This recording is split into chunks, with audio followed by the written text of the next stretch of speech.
some people have this concept when they're selling a product to somebody, is that you're on one side of the table, the prospect is on the other side of the table, and the product or service is on the middle, and you're trying to convince the prospect to buy or use your product or service. That the right way to look at it is that we're both on the same side of the table. We're looking at this prospect or service, and we're learning together how this is the best fit for you. That's what sales is all about. It's all about the relationship. And if you try to rush the relationship, or if the relationship is not real, meaning it's not coming from a real place, then people can sense that. You could sense the fakery, right? And that's why the most successful people in business are those that know how to build real, honest relationships.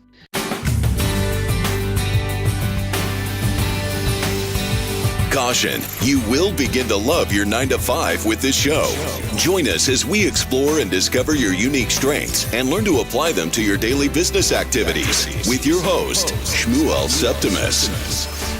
Welcome to this next episode of the Love Your 9-to-5 show. My guest today, coming all the way from Israel, is Nachum Kligman. Nachum is the founder and CEO of the software company called Book Like a Boss, as well as the podcast host and author of The Frum Entrepreneur. Nachum, welcome to the show. Hey, Shmuel, thank you so much for having me. Thank you for coming on. Now, before we get too far in, I always like to start off the show and ask the guests to really share with our listeners who don't know you really as well. Tell us a little bit more about yourself personally, how you got to where you are, and professionally, where are you right now? Okay, so I was born and raised in Passaic, New Jersey. People don't know, actually my family goes back to Passaic in the 1920s. My great-grandfather was a butcher there, right? Mm-hmm. So our family goes way back. And, I went to, Yeshiva High School, went to JC, MTA, public school for a week or two. Then actually I dropped out of high school. It was a little bit boring for me. And I enrolled myself in college. And I did a semester in Bergen Community College, had a 3.5 GPA, and then I ended up going to Eretz Yisrael, and I ended up going to Neve Tzion for about 3.5 years. Then I opened up a restaurant in Mea Sharim, which was an incredible experience. And then I went to Beit Yisrael. Yeah, I'm giving you the very quick version, by the way. Keep it going. I went to Beit Yisrael. I was a dorm counselor there for a year and was learning there. Came back to the States. Opened up in a business selling promotional products. Got married about 3 years later, when I was 27. Mm-hmm. Then after I got married, it was another 3 years in Passaic. Started my first high-tech company, which actually failed due to legal reasonings. And then I saw 9/11 from our window, from our condo in Passaic. Saw the World Trade Center on fire, and my wife and I said, okay, we got to go back to Eretz Yisrael. Now's the time. Made Aliyah on the first Nefesh flight. Our second child, our first son was born in Yerushalayim on September 11th, 2002. And been in Ramat Beit Shemesh ever since. Started a couple high-tech companies. Decided to start an apparel company, which was an absolute nightmare.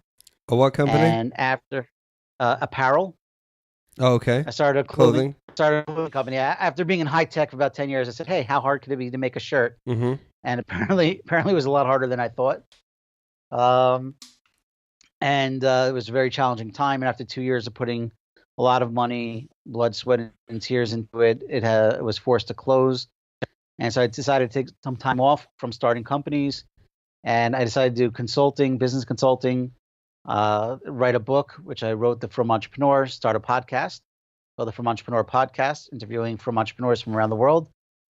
And as I was doing this coaching, basically I saw that there was a need. I had a need. People were because of the podcast and because of the book, people were emailing me and calling me, almost, a few times a week. Hey, can I take you out for a cup of coffee? Hey, can I pick your brain, etc. Shout out to Daniel Geffen on that one. Okay. And he has the Can I Pick Your Brain podcast. Oh, okay. And I realized, I said, it was hard going back and forth. Hey, when is my time available? When is it available for you? Oh, by the way, I charge for my time. It's $200 an hour.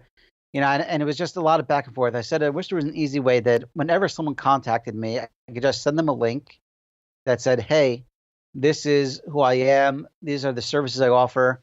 Here's my calendar. You could book me and pay for it all in one place. And I looked around for the software and it didn't exist. There was like some online scheduling apps, but there was nothing that did everything I wanted. And I tried building it in WordPress, which was an absolute nightmare, and trying to get everything to work together, and decided I was going to hire somebody. It was going to cost a few $1,000s. I said, forget it. And then a friend of mine, Rabbi Daniel Roth, from TorahLive.com. Okay. His sister was a masseuse, and he forwarded me an email from her.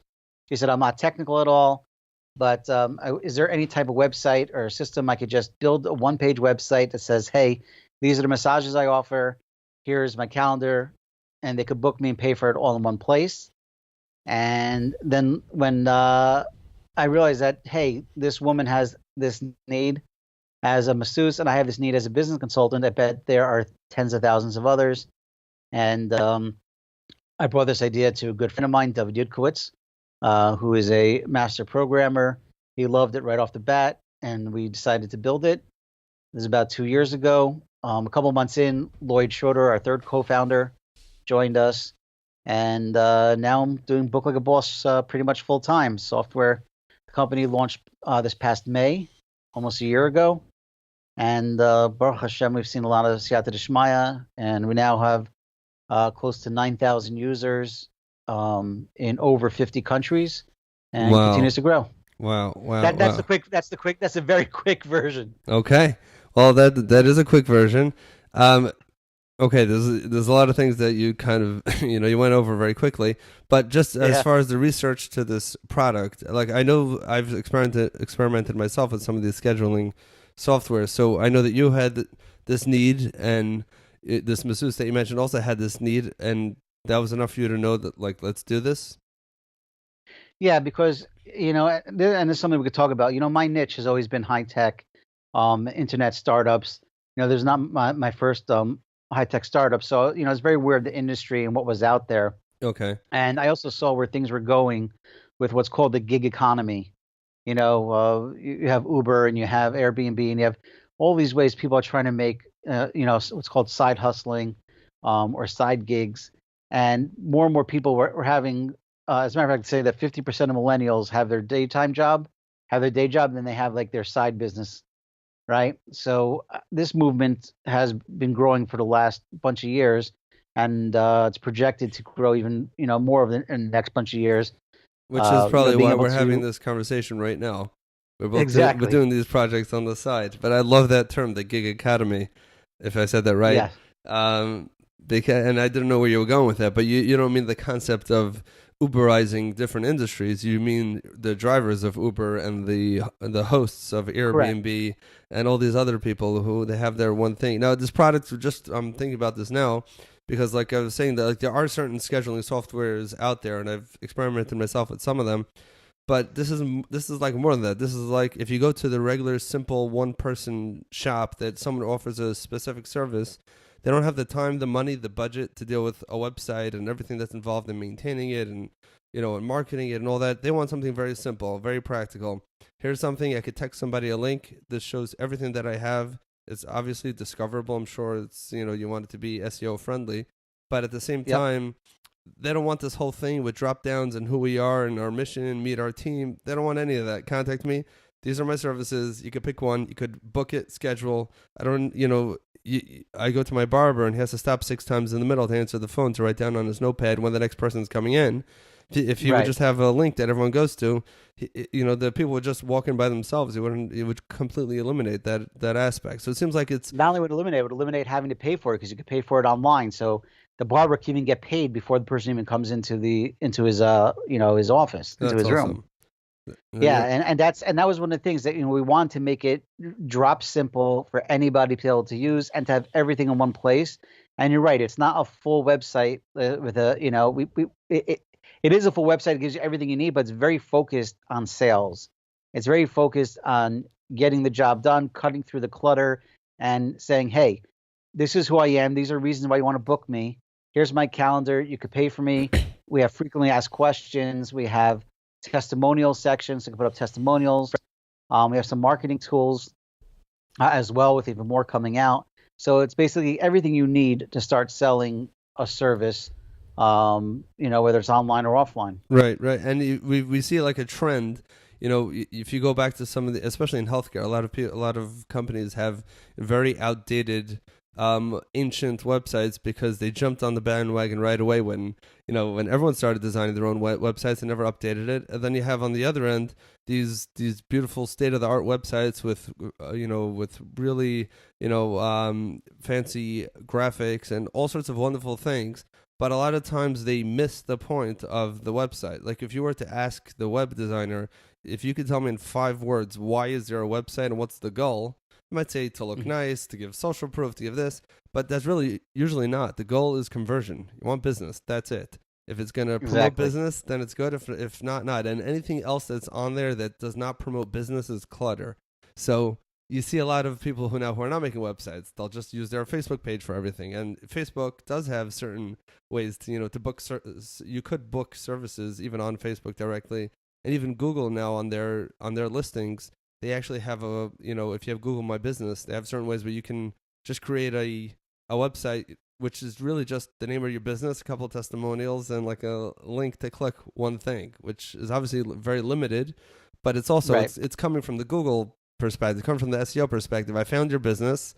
What do you want the guy who first time interacted with your business online, what do you want them to do? So you're kind of really doing that right, I guess, and giving the business the opportunity to express whatever they want about themselves, short, sweet, to the point, and guiding them directly to click that button. Is that basically what it is? Absolutely.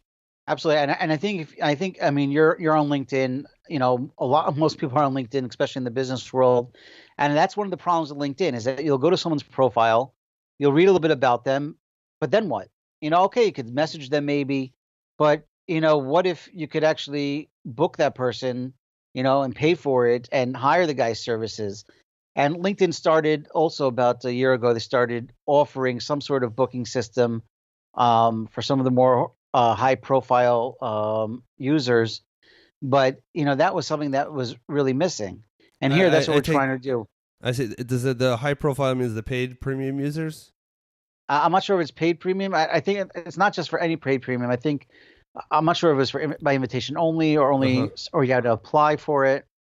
I'm not sure exactly. It's not so mainstream yet, and it could be more local based for companies. What type of feedback have you been getting from business owners who are actually using the service now? Oh, they love it. That was one of the things. That was one of the early signs when we first launched in May. We opened up a Facebook group where we now have about 2,500 of our users, and we saw that people were coming on even from the first couple of weeks. That when they started doing customer service for us. So someone would post a question, and then other users would answer them. Wow, and when I saw that, I knew we had something special, because if someone's going to take from their time, which is everybody's most valuable asset, in order to help other people with their software, you know that they were passionate fans about the product. And Baruch Hashem, that's continued to grow. That's continued to be the case. We get testimonials all the time about people how really love it, how they left other companies to use us, how easy it is. And truth is, we're really just getting started. We're not even a year from launch yet, so there's still more great things to come. Awesome. No, I mean, you clearly have evangelists who are behind your brand and I guess the concept, because I think, again, just coming from the outsider, I'm sure you live and breathe the book like a boss, and I've seen, some of the content that you're putting out about it. But just if I can offer an outsider's perspective, is that in a way it might be bigger than just a piece of software that solves a problem.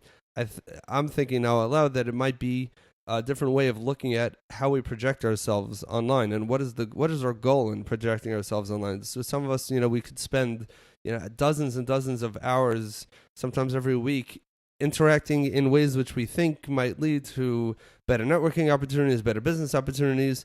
But this is a much more focused approach to what exactly, when people look for me or when people look for this and they find me, what exactly do I want them to do? I'm sure you're familiar with ClickFunnels, which kind of is kind of trying to do that.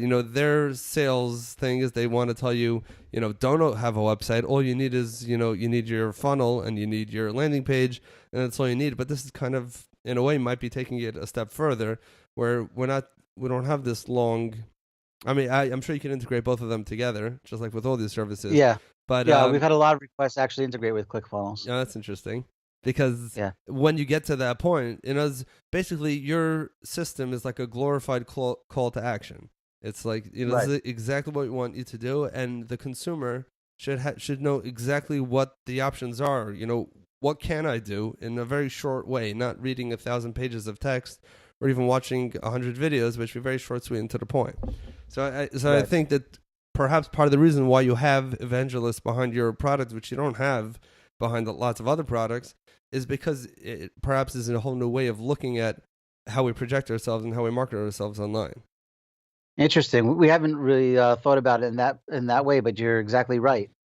And I think that maybe subliminally, that's what we've been trying to do, is that, whenever it comes, there was, who was it? There was a book I once read, but the whole premises of the book was like, you have to take away any no that someone will have, right? So that what the no's are going to be. Like when someone wants to buy something, you want to sell something to somebody.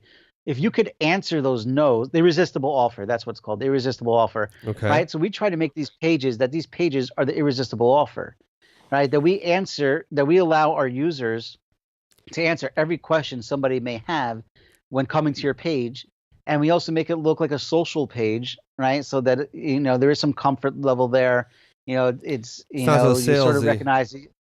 Right. It's not so salesy. It's more, well, Hamish is not the word, but more social, social driven, and and you have that video where you can tell people about yourself. Example is that, like I mentioned to you before the show, I was working on that online course with Adam Lieberman, and one of the things he brings there is that, some people have this concept when they're selling a product to somebody, is that you're on one side of the table, the prospect is on the other side of the table, and the product or service is on the middle, and you're trying to convince the prospect to buy or use your product or service. That the right way to look at it is that we're both on the same side of the table. We're looking at this prospect or service, and we're learning together how this is the best fit for you. So by having a platform that's, it's not like you walk into the store and you're browsing the aisles, but it's more like you're in a coffee shop and, and you're in a relaxed environment discussing it, and with little pressure and just a very open, understanding environment. Again, and if you could somehow take that very general, culture or environment and turn that into a software environment where the person who's interacting with that actually gets to feel that way, a lot of times it's easier to sell that way. I should hire you to do sales for us. Maybe we'll talk afterwards. But no, I mean, I've used that for my sales team. I mean, right now I'm running a nursing home, and when you come across and like, we have the best care in the world, and our customer service is second to none, and our private room rates are amazing, and all that, everyone's like, yeah. They put their fingers in their ears and they wait for you to, metaphorically, and they wait for you to stop, and then they say, okay, thanks for your time. We'll take your business card, and they throw it outside. Exactly. But if you really invite them in, and their children's names within 5 minutes, not because it says, step 2 is ask them their children's names, but it naturally, because it really came flowing naturally because you shared your family information and they shared theirs, and you really developed a real connection in a short amount of time. Then they realize, okay, you're okay if they walk out the door. You're perfectly fine with that. You're not desperate, even if you really are. But that feeling doesn't get there. And then they're like, okay, let me look around. Wow, this guy's running the place, and he's cool. Now let's, this looks pretty good. We feel this connection, and they go home. We went to 4 places, but that guy who really cared about us, and we really felt comfortable there. We're gonna go there. And you're 100% right, and that's what sales is all about. It's all about the relationship.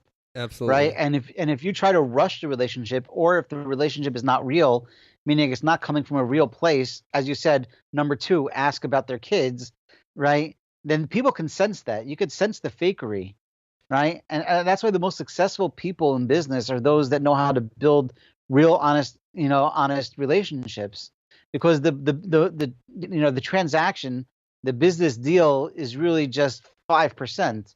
It's 95% based on the relationship that you've built. Yeah, I mean, like I like to say sometimes, when people are too busy trying to be authentic, that you can't fake authenticity. It's got to be Yep. real. It's got to be Exactly.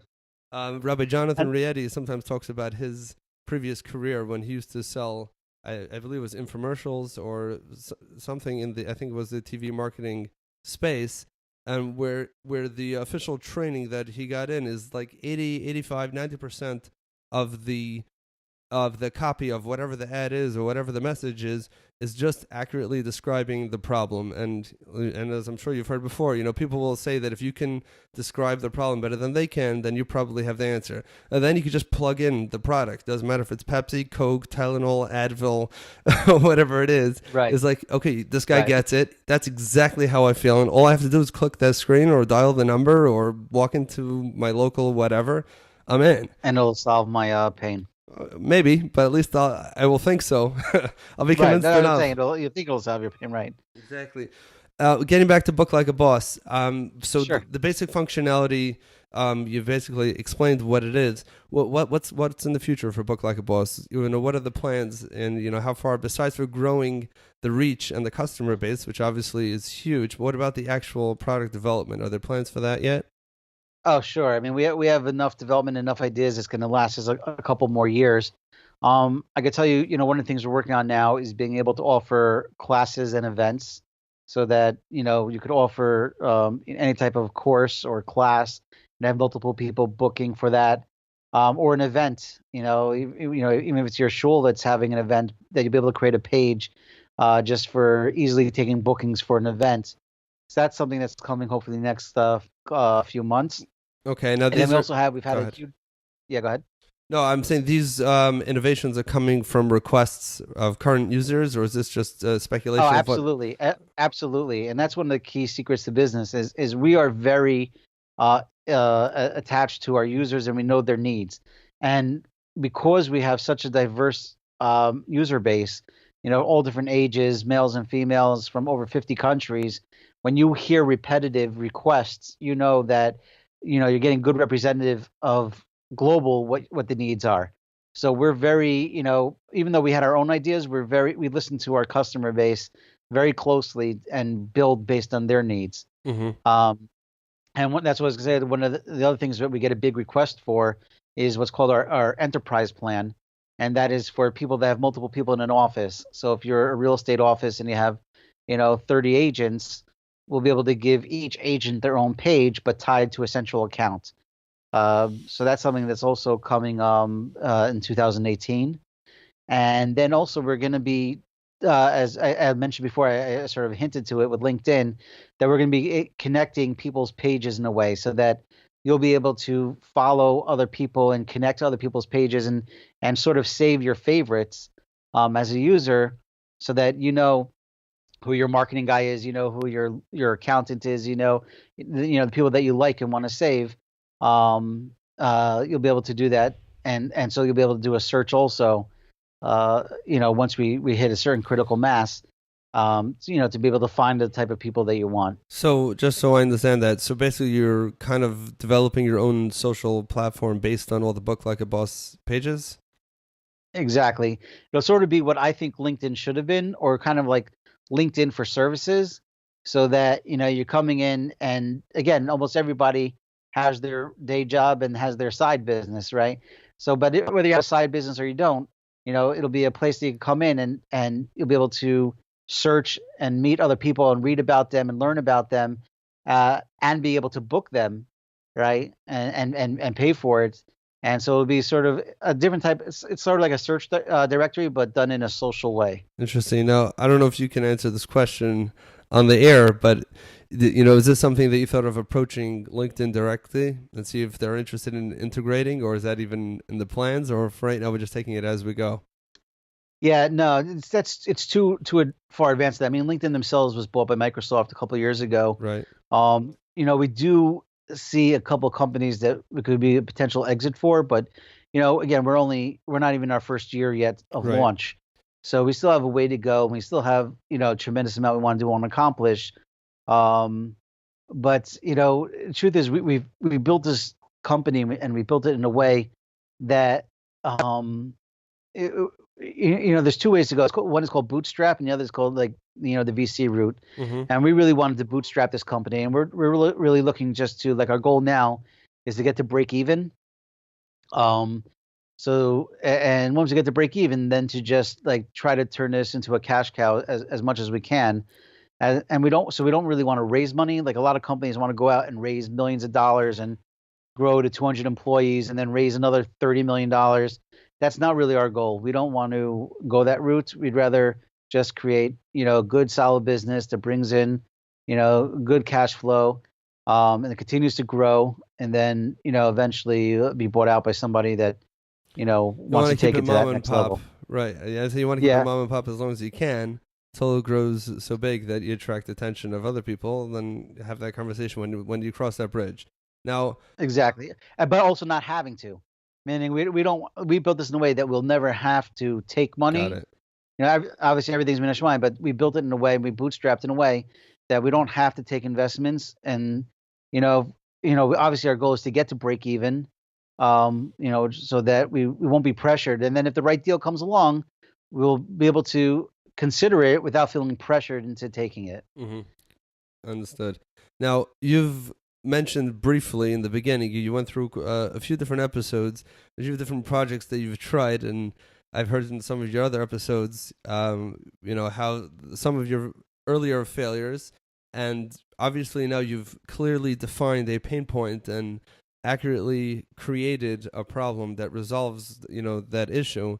And, we look forward to lots of great growth from there, but it's obviously been a journey. You didn't start at this point. Now, oh, absolutely not. Now, I'm only saying your own words. Just for the sake of time, for our listeners, myself included, but for anyone who's there and either they right now have a full-time job and they're just hearing from this conversation that, hey, there are lots of people who have stuff on the side and I'm barely making it paycheck to paycheck, maybe I should do that. Or for those who already are, they got their hands on a bunch of different things, but they're not really sure which direction to go, or they've had their own set of failures that they have learned from.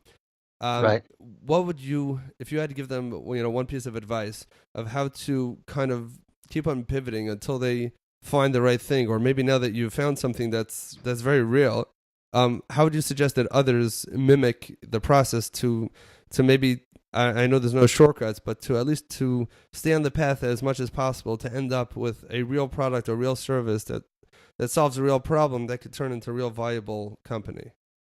So absolutely, and truth is, there's two answers to this, and I wish, you always get that question, hey, if you could tell yourself 20 years ago something, what would it be? And it's these two main points, because it has been a journey. I've had a lot of failures, I've had a lot of successes, but you only fail if you don't learn from the experience. Mm-hmm. And everything I've gone through, I've learned from, and I've been able to improve till I got to this point now with this company.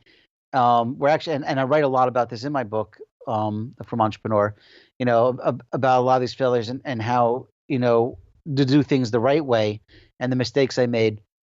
So there's two very important things. The first thing is, you also touched upon it, is find a real pain point. I can't tell you how many times people come to me with ideas and stuff, and they're not solving any pain points. If you're not solving a pain point, you just think it's going to be great because it's cool, or because other people are doing it, so you could be successful also, or it's a little different. You got to find a pain point. You got to find a real problem that you are uniquely solving, right? If you're not going to do that, then you're going to need a ton of money, for marketing, for branding, et cetera. Someone came to me recently with a product, I can't say what it was, but he basically wanted to take a product that already existed and he wanted to brand it in a different way. And he wanted me to invest and to get other people to invest in his idea because he was going to brand it differently than everyone else. And I said, but the product exists. You could buy it on Amazon today. He says, yeah, but I'm going to tweak it and it's all in the branding. I'm like, that's great, but you're not solving a pain point. Nobody's saying, oh my gosh, I need this to be branded. You're basically going to want to throw, $100,000 into getting this brand out there, but you don't even know if you'll be able to sell the product, right? And how are you going to raise money based on just wanting to build the brand, right? Unless your name is, I mean, he's just It's thin basically. air. I mean, but on the other hand, there was Uber who took everything over, and then Lyft is building on their success, doing it a little bit differently, but fundamentally it's the That same. is true, but they're both solving pain points. They're just, because it's such a massive pain point and it was a spreading and it's such a huge market, so there was enough room for a few people to come in and solve that pain point. Okay. Right. And so if you could solve the pain point a little differently or get in and raise the money fast enough. But if you look at Lyft, they raised tens of millions of dollars, not hundreds of millions of dollars. And Uber also raised hundreds of millions of dollars. And it became a race of spending that type of money. That exactly proving my point. Right. Now it's about branding, because now the first person to reach a certain market share is going to be the winner, or you could have a couple of winners. Right. Now, but look how much money they had to pour into that. Right. Now, how did the way you described your pain point earlier on in this episode was that you had this problem and someone else had this problem, and you kind of went down that route based on your experience, knowing that this is a real thing. But for our listeners who are also looking to solve a real pain point, other than something that's a pain point for themselves, how do they validate something in a simple way without getting too crazy about it, and knowing whether this is a real pain point or if this is just something more minor that really cannot withhold a real company or product? Okay, I'll answer that, but then I want to get to the second thing I wish I would have told myself 20 years ago. Me too. Okay. All right, good. Just so we don't forget. So, right, if you find a pain point, so obviously the first thing you're going to do is try to solve that pain point yourself with whatever exists out there. Right. When I had this pain point that I had, with my consulting business, and I was looking for an easy way, I didn't, I searched around for software out there. I searched for site builders. I tried doing it, and then I spent time trying to build it on WordPress. And I understood that I just couldn't do it on WordPress, even though they had calendar apps and you had PayPal and you had Stripe and you could put up photos and videos. But just to have everything integrate together, everything integrates smoothly. And if something got updated, it could knock off something else, and then it wouldn't look good on mobile. And, it was just a nightmare to try to get everything smooth and running perfectly.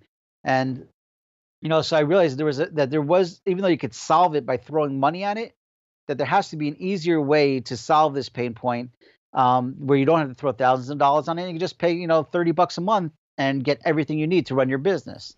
Okay. Right. And I saw that I did research and I looked and studied what else was out there, and there was nothing else out there that did video what I was trying to build. But how did you know that it was a pain point? That's how you knew there was no. Because I had the pain, and I saw that someone else had the pain. So you're saying right? really that's enough. You're saying if you see that if you see from yourself. Well, the truth is, in my book, I tell you to try to go out to 20 or 30 people, but because of my experience and my knowledge and just following the high tech world, I knew that, I just know that I know internet, I know internet models and marketing, and I just know the space very well. That's my niche. So I knew that nothing like this existed, because if it did, I would have come across it already. Gotcha. What's the second point? So the second point was focus, right? And you talked a little bit before about you try this, you try that, you're trying out multiple different things. Earlier on in my entrepreneurial career, probably when I first got married, I was just so unfocused. I was trying everything, and I had, I mentioned I was in the promotional marketing industry. I was doing embroidered hats and shirts and mugs and all these different things, which I love doing. But as I was building up this business, I got an idea for my first internet business, which was called koshergiftbaskets.com. Okay. And I decided, hey, you know what? I want to go into the kosher gift basket company. So business, right? Because it's such a great name. I owned the name koshergiftbaskets.com. And I wanted, this is when e-commerce was starting to really explode. And I love the creativity in building beautiful baskets. And so I put this whole company together, raised some money from a friend, and I spent probably about 3 months or so building it. Now, while I was building this gift basket company, I was ignoring my my promotional marketing company, and I wasn't getting back to customers, and I wasn't focused on building that because I was going all in on the gift basket company. Right. So what happens? I launched the company, I placed a big ad in the Jewish press, and that was gonna be my launch. And basically, I think the Jewish press come, or I don't know if it still does, but came back then. It came out on like Tuesday, right? Okay. So I placed a big ad to come out on that Tuesday, koshergiftbaskets.com, and it was September 12th, 2001. Oh boy, talk about timing. Yeah.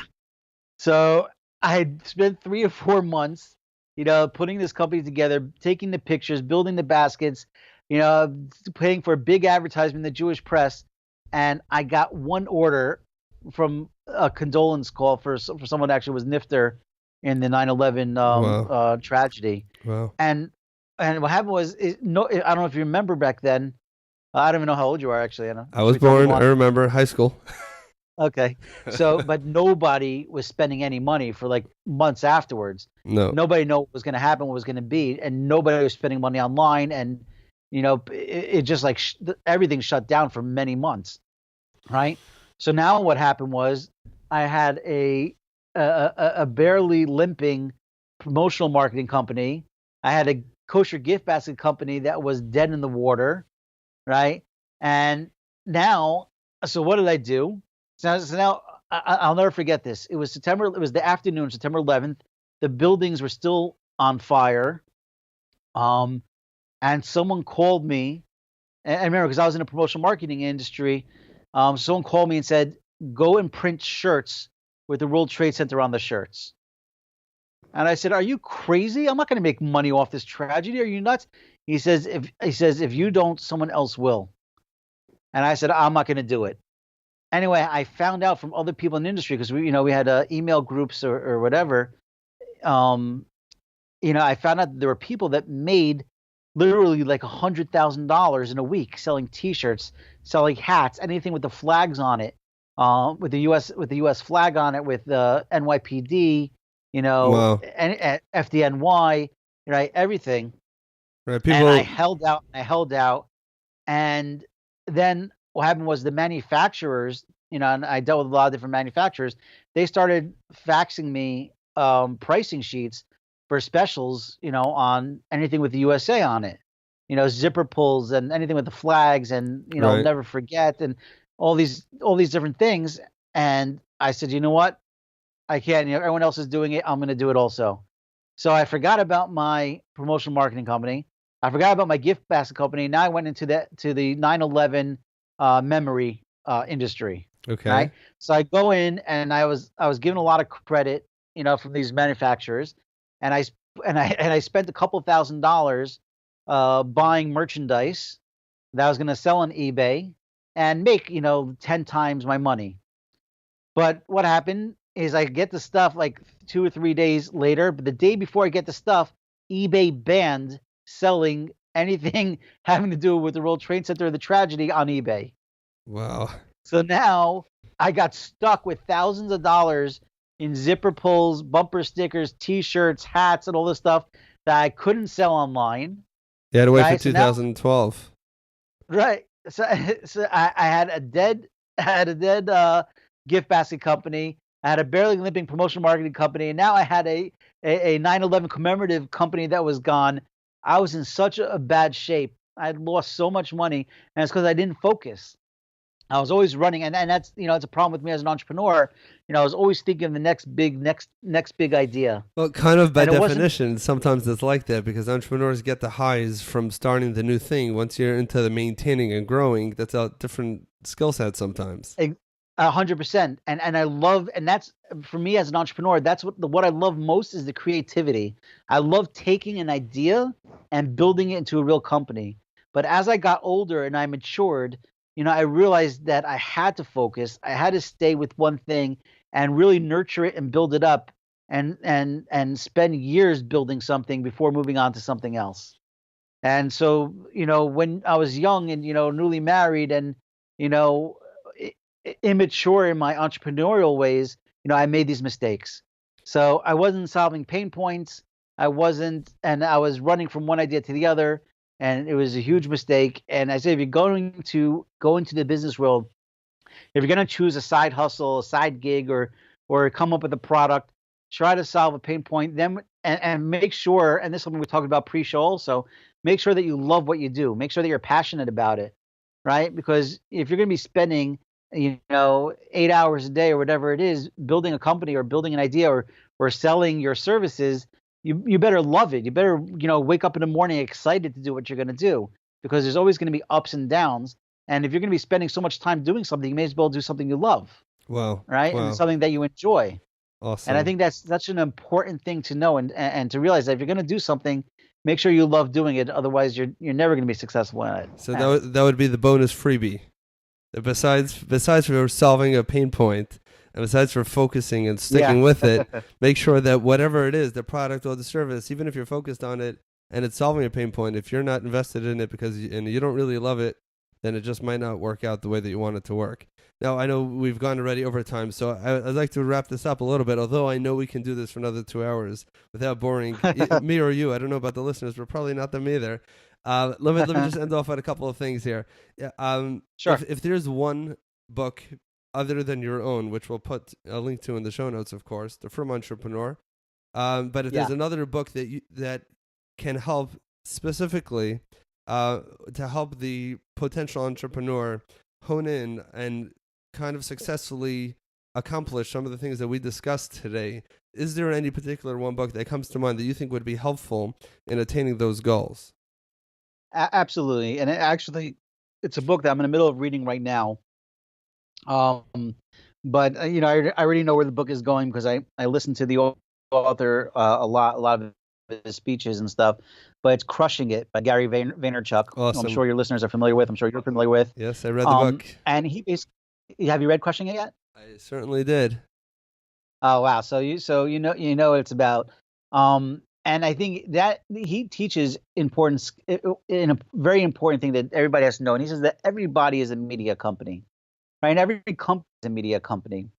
Now, where you are now and where you're going to be 5 years from now, 10 years from now, right? You yourself are not going to change. So the more you invest in yourself and getting yourself out there in, speaking, creating content, whether it's videos or writing or design, whatever it is, right? If you enjoy doing that, or you're passionate about a topic and you like speaking or writing about it, right? It's never too early to start doing that and start, building it out. A friend of mine just told me, I forgot who it was. Someone just told me the last couple of days that there was somebody that, wrote a blog for 5 years, every day for 5 years, before he became successful. Now he makes millions of dollars a year with his blog, but it took 5 years to build that up, right? Before he would get to that level. Yeah, Pat Flynn has a story like that too, where he was blogging for a very long time, and he was maybe it was his podcast. It was his podcast. He was ready to stop doing it until he got a email from somebody in Poland who just went through some very debilitating illness and was unable to walk, and he sent him a picture of the MRIs, and he showed him how during the rehab he would listen to Pat Flynn's Smart Passive Income podcast, and when finally he was better and he was able to walk after I think it was a year of rehab or something, he ran the local marathon. And as he came to the finish line, there was a huge sign that he had there, and it said, thank you, God, thank you, my family, thank you, Pat Flynn. And he sent him that picture. And he's like, wow, if I can make such a difference in someone else, I'm not stopping. And I'm sure our listeners know how much Pat Flynn has grown since then. Oh, yeah. He's a class act, one of the best. And so I would definitely say Crushing, because it opens up your mind to realize that, as you said, right now you're in, the nursing home business industry, running a home, right? But your personality and what you're actually doing with your own podcast, and I know you've seen some success, and I'm sure you're going to have even more success. It's a fantastic podcast. You're building out your personal brand, right? And that's something that everybody should get started with, and everybody should do.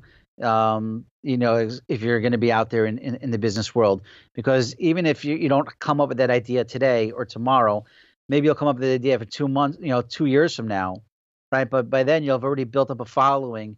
You already know the topic that excites you and that you're writing about or they're creating content about, right? So then when it comes time to launch that product, launch that software, solve that pain point, you already have a built-in audience ready to buy from you. Awesome. And we really could go so much further from here, but we're going to hold it at this. Nachum, before you go, if you could just let our listeners know what's the best way for them to follow everything that you're doing and the content that you're producing and your company as it grows. The best way, I guess, it's, so you see my Book Me page. You go to bookme.name/Nachum, and that's where you can learn more about me, more of the service I offer, and learn more about my company. You'll see an actual Book Like a Boss page in action. Awesome. That's probably the best way to follow me. And also the From Entrepreneur podcast. I actually haven't had time to podcast as much as I would like, so I'm actually grateful for you hosting me on your show. Absolutely, it's a pleasure. I love podcasting. I think it's an incredible medium, but that's something I want to get back into. But I think bookme.name/Nachum is a great way to they'll be able to see you. They'll be able to see your product at the same time. Absolutely. Oh, and of course, LinkedIn. Always link in to me. Okay. I'll put those links. LinkedIn.com/IN/Kligman. Okay. I will definitely put a link to that in the show notes as well. Okay, Nachum, thank you so much for coming on. I really appreciate it. I look forward to staying in touch. Definitely. Please do.